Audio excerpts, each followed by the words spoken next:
Hey folks, Justin from Tackle Tactics. Today we are kicking off a series of videos called the Bait School. So basically we're going to be looking at bait fishing from the absolute basics through to more complex rigging and more complex baits for specific species and applications.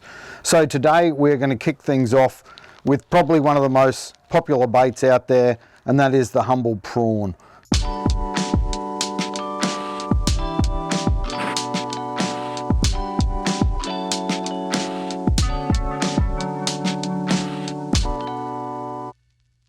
Prawns are a popular bait for a number of reasons. They're relatively inexpensive, a lot of people can gather them themselves as well, and probably one of the main things is that almost everything eats a prawn. So when you cast that next prawn out, who knows what's going to be the fish that bites on the end of it. The downsides of the prawn is that they're a relatively soft bait, so you need to be on the ball in terms of bites and hooking the fish. If you do find that you're losing a lot of prawns and you're not catching fish, you may want to step up to a more hardy bait such as a flesh bait or a gut bait such as chook gut or mullet gut. So our prawns out of the packet.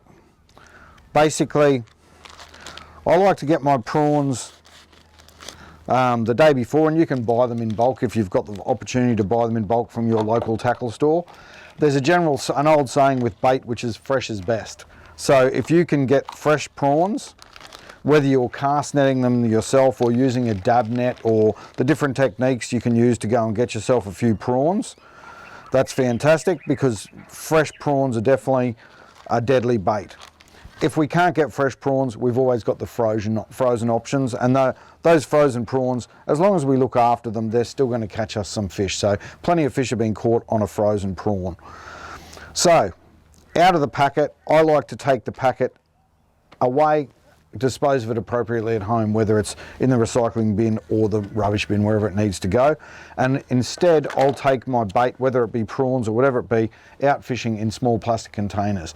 So the advantage of that is that I can then keep them in good condition. I don't have the bag floating around or blowing out of the boat, and I can keep that in the ice box, this container, so my prawns stay nice and fresh.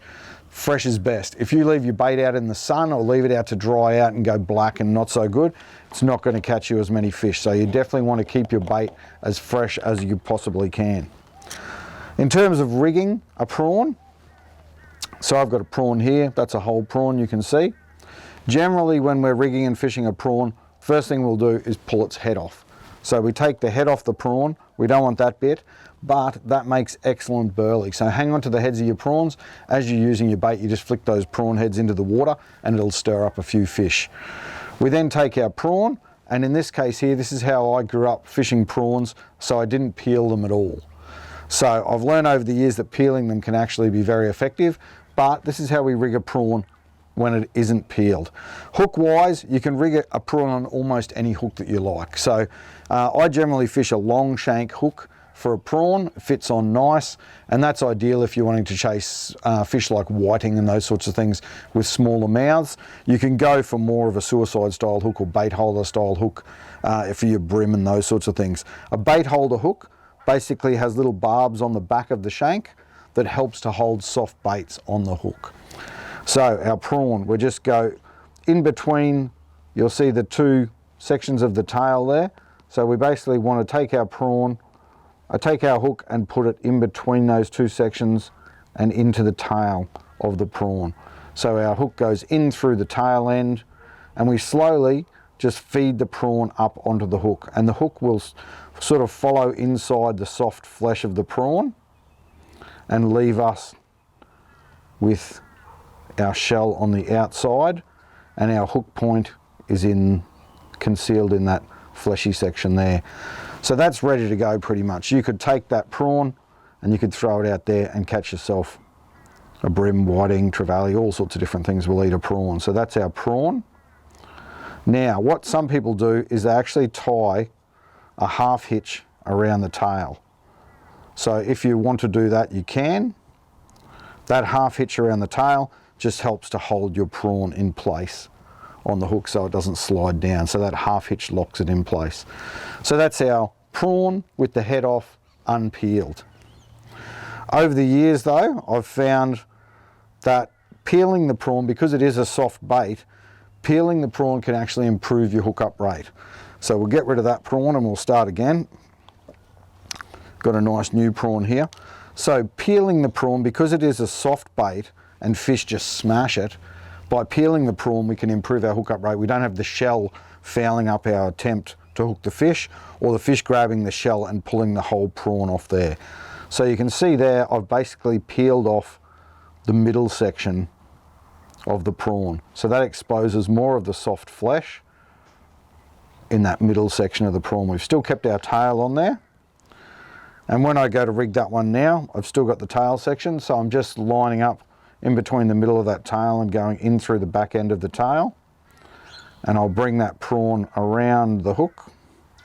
The prawn will start to turn as it goes around the hook. And we're just going to slide that hook up inside that fleshy section of the body of the prawn. You can see the hook point just there, just showing out of the flesh of the prawn. Again, we can put a half hitch around the tail if we want to.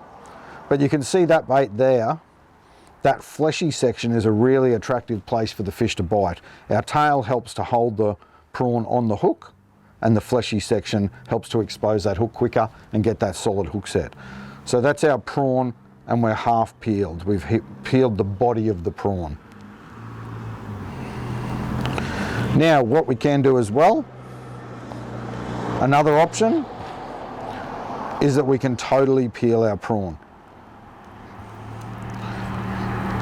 So peel all the shell off the prawn and just expose that really nice soft bait. So as we said before, with a soft bait you've got to be on your toes in terms of bites though, because bite and you could be all over. So we're just going to thread it in through the tail end, so the thinner end of the prawn, and we're going to feed it around onto this bait keeper hook. And the prawn's still a little tiny bit frozen, so he doesn't want to play the game so much. And now we've got our fleshy prawn. So you can see there, that's the nice, soft, exposed meat of the prawn, ready to get slammed by a fish. So being a softer bait, with that soft bait, boom, the fish will just come in and smash it. So you'll find you get a really good hookup rate. They get that prawn right into them. They can see there's no shell on there, so they just want to eat that meat. So that's another way that you can rig the prawn. So we've rigged it with the full shell on, top half of the shell on, and then no shell on there at all. And that's a great way, you know, you can just about, if you're fishing with kids, if you give them a peeled prawn, you can just get them to hang on, and if they get a bite at all, just whack it, because chances are that fish is going to eat that prawn, just scoff it. So there you go, that's a starting point. We're going to get out and fish this guy in a minute and show you how we fish the prawns out there. I'm running a basic spin setup here, so for my, well, I think value for money, you can't beat the Okuma Barbarian, and it's got a nice soft nibble tip, and we've got a jaw reel on there, Platypus pulse mono, and at our rig end here, I'm just running a basic running sinker rig. So here I've got a sinker that runs freely up and down the main line. I've then got a small swivel. Now remember, you don't want a giant chunky swivel, because the swivel's job is to spin if your bait spins, and that stops twists going up into your line. So if your bait is spinning, if it's out of shape down there, the swivel will twist and stop you getting line twist right through your line. And then of course we've got our hook on the business end there. So that's a running sinker rig, which is perfect for general estuary fishing and that sort of thing. The job of our sinker, a sinker is our anchor, it is our weight. So basically, the more current or the deeper the water, we might go a larger sinker, and also fishing in wind, we might go a larger sinker to give us that long cast as well. So our sinker is our anchor for anchoring our bait in place. If we're fishing a weed edge, we might go a bigger sinker where we want to really hold it on that weed edge. Otherwise, what I often do is fish like a 1 or a 2 ball sinker. I'll cast out the side of the boat and allow the current to bring the bait around. So my sinker's still getting the bait to the bottom, but it's light enough that the current will bring it around and cover a bit of ground and help me find the fish. Alrighty, we've got our container of prawns here. We're ready to rumble. Let's go and see if we can catch ourselves a fish on a prawn. For a lot of anglers, their fishing journey will begin simply fishing off a local pontoon or jetty, drowning a prawn. So that's what we're going to do today. We're going to flick a prawn off the pontoon and see if we can catch ourselves a brim or another bread and butter species. So when we're fishing pontoons and jetties, a lot of the time we only need a short rod. Unless you need to cast a long way to reach structure or deep water or something particular that you're targeting, a lot of the time the fish are going to be holding around the structure, which is under the pontoon and under the jetty and around that structure. So we only need a short rod like this 7-foot Okuma Barbarian, because basically I'm going to be fishing the structure that's close around me. In terms of rods, when I'm bait fishing the river and estuary, I love a rod with a nice soft tip.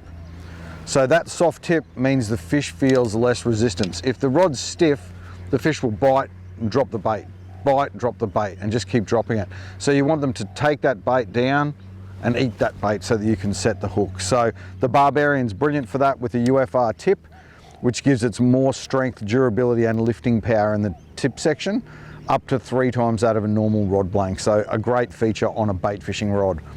So the Okuma Barbarian range is in a stack of models, and I've got the 7-footer today. So it's a 7-foot nibble tip, 2 to 4 kilo rod. I've got that set up with a Jaw 30, so a great value for money reel from Okuma, that little Jaw 30. And one thing I'll urge you to do is make sure you put decent monofilament line on your rod and reel combo. You've probably all had cheap combos where the line it's like a slinky and it just wants to spew off everywhere because the line is so stiff and rigid. If you buy a better quality monofilament line, you'll get a thinner line, it'll lay a lot better, it'll cast a lot better, and you'll enjoy your fishing a lot more. So there we go, we've got 10 pound in our pulse mono, and we've got 10 pound in our hard Armour Supple leader. So we are pretty well ready to go and catch ourselves a fish. Let's get into it. The water there, in through the tail, feed our prawn around onto the hook, and our hook point poking out of that meaty bit there, ready to go, ready to pin a fish. Got some dolphins coming in here now. They're going to chase stuff away, but they'll be after the yellowtail pike, I'd say. So I'm just going to flick just out here. So as I was saying, when I fish boat ramps and jetties and pontoons, I'll generally fish close to the structure. So I've only got a 7-foot rod here, that's all we need lengthwise. So I could drop my baits right down just along the edge here. What I'm actually doing here is I'm flicking out to the other edge of the boat ramp. So the current's running that way and the water will be running over the edge of the boat ramp, and those brim will be poking their nose up, looking for bits and pieces that are getting washed out from under the pontoon, and just holding where they feel safe on the edge of that ramp, coming up onto the ramp to feed. So as it gets into night time, you know, later in the night and that sort of thing, nighttime tides, you might fish right up under here because the fish will be moving, sneaking right up underneath the pontoon. So you might put a little bit of burley out and stir those fish up, and then see if you can catch one in around the pontoon. You just, oh yeah, there we go, that got absolutely drilled. So you can see that soft prawn bait. That fish has just come in, he's come up over the edge of that boat ramp, and he has just absolutely drilled that. So I don't think we're dealing with giants, but you know, that's a Brembo on our light gear, 10 pound line in our 10 pound leader. I fish 10 pound leader around this sort of structure in case we do get a jack or a flatty or something that could bust our leader. But there you go, that's a nice brim. He's inhaled that prawn. So there you go, that's a legal fish, no problem. We could keep him and eat him, but I'm going to put him back in the water here for you guys, and he has absolutely inhaled that prawn, so I just got to sort getting that hook out of him now. There we go, that's a nice jetty or pontoon brim. He's inhaled that hook, so I've left the hook in him, and it'll just rust away down inside him, and so we'll let him go, and he's away.